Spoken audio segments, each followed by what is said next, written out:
listen, MR, go for it, MR. Jim, listen. Go for it, MR. Fiscal deficit, don't be like an economics professor. Yeah, in the a bad Indian economics context, professor. Yeah, in the Indian context, it is becoming irrelevant. You understand our debt to GDP ratio is still manageable. It's less than 7. You are talking about countries which have more than 250, 300% and doing whatever they are doing. We have a robust revenue. You see that the budget estimates are being exceeded year on year in these troubled times. And we are collecting more money from our people. We are spending more money on the infrastructure. We are putting more money where you always wanted it. And when it is happening, you come and crib that the fiscal deficit is high. I don't understand. Apart from what malice that Arnab alludes to you, I don't see any sound economics in what you say, sir. Well, I will repeat to you that throughout history, countries that debase the currency and build up big debts ultimately pay the price. India has been a great country in the past and can be a great country in the future, but not if you're irresponsible and just spend a lot of money. Of course, I love for you to define irresponsibility. Don't. Can I have the guests on the left-hand side of the screen? Define irresponsibility. I strongly object to that word irresponsible. We are spending the most responsibly. And how do you say that capital expenditure? You know, there is infrastructure pipeline that is going on, which is 100 lakh crores.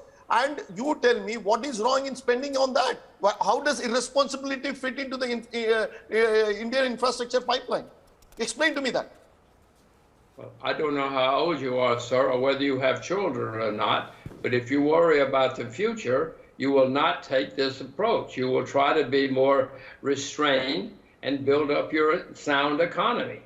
I'm all for infrastructure. You mean to say America doesn't do it? American debt is $31 trillion. In the future, but American debt is $31 trillion. Now. American debt is $31 trillion, sir. How do you explain that? When American GDP is hardly 20, American debt is more than $31 trillion, US federal debt. How do you explain that? Ashish Wakankar also coming in. Ashish, yes, go on, Ashish. I'm sorry. Go on, Ashish. Go on, Ashish. No, I'm sorry. MR, you mentioned that America's debt is $31 trillion.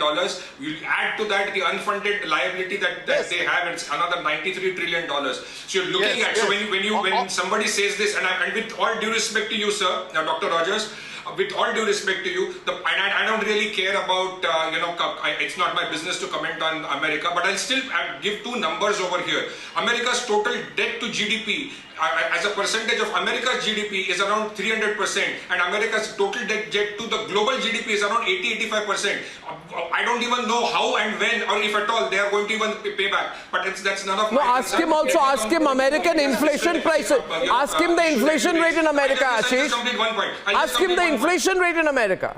And no, tell him, ask him about the inflation rate in America. Yeah, it's the first time. I do not want India to wind up. No, it's the first time in the last 30 years that I have been in the market. I had never in my wildest dream imagined that India's inflation will be lower than the developed world. I had never imagined India's inflation will be lower than US, UK and most of the developed world. And I think that is remarkable. The quality of fiscal deficit is all that matters, Dr. Rodgers, and we are not spending irresponsibly. There is a dedicated infrastructure pipeline. There is productivity-linked incentives which have been given, and that has been done out of rationalization of petroleum subsidies. It's one of the most rational way in which the money has been spent. Plus, this is an exceptional year in which you had food and fertilizer subsidies adding, and which came as a rude shock because of the Ukraine crisis, and hence you have a 6.4. But as you move towards next year, you will see food and fertilizer, subsidy going down because of the inflation, and you will see fiscal deficit come down to around 5.8. We are, as per the set glide path, going to achieve 4.5% fiscal deficit by FY26. I have not, and Arnab, if he gives me 2 minutes, I will explain the real bonanza that is coming India's way through the nano urea that the government has gone upon. We could actually be staring at, in the next 5 to 10 years, at abolishing entirely the fertilizer subsidy. Believe me, the finer parts is something, Dr. Rodgers, you probably have missed. So the only difference of opinion I have No, with you is I like this. No, don't. You're being too polite. You're being too polite. Sohail also wants to come in. Abhishek wants to come in. I would just say, two small points. The national debt of the US has increased every year over the last 10 years. And Jim, you're totally aware the United States has hit its $31.4 trillion legal limit on borrowing. So the United States is an economically illegal country in terms of its own borrowing numbers. Please understand. Yes. Jim, you agree or not? Arnab, I'm sorry to interrupt. Jim, you agree or not? But the point I'm is, not saying the US is doing a good thing. I'm saying I do not want India to wind up like the US and like the UK. Oh, we are not. These were countries that were We are very not, rich and Jim. they went Just- bankrupt. You want to do that? Just to add some numbers, you know, our debt as a proportion of GDP went up to about 90% because of the slippages that happened during the pandemic years. It's back to 80% now. So 85% now. So we are doing fine. We are controlling it. The government is aware of it. The government is absolutely in control of This it. So it's not fiscal that the deficit thing, they are trying to say, I want to go to Sohail, you know, this is what all the cynics try to do. They try to tell you, you are a macroeconomically unstable country. No, we are not the at all. most stable country macroeconomically. Our fiscal deficit will go down. It went over 10% only because of the pandemic. In fact, the debt of the states is also expected to ease.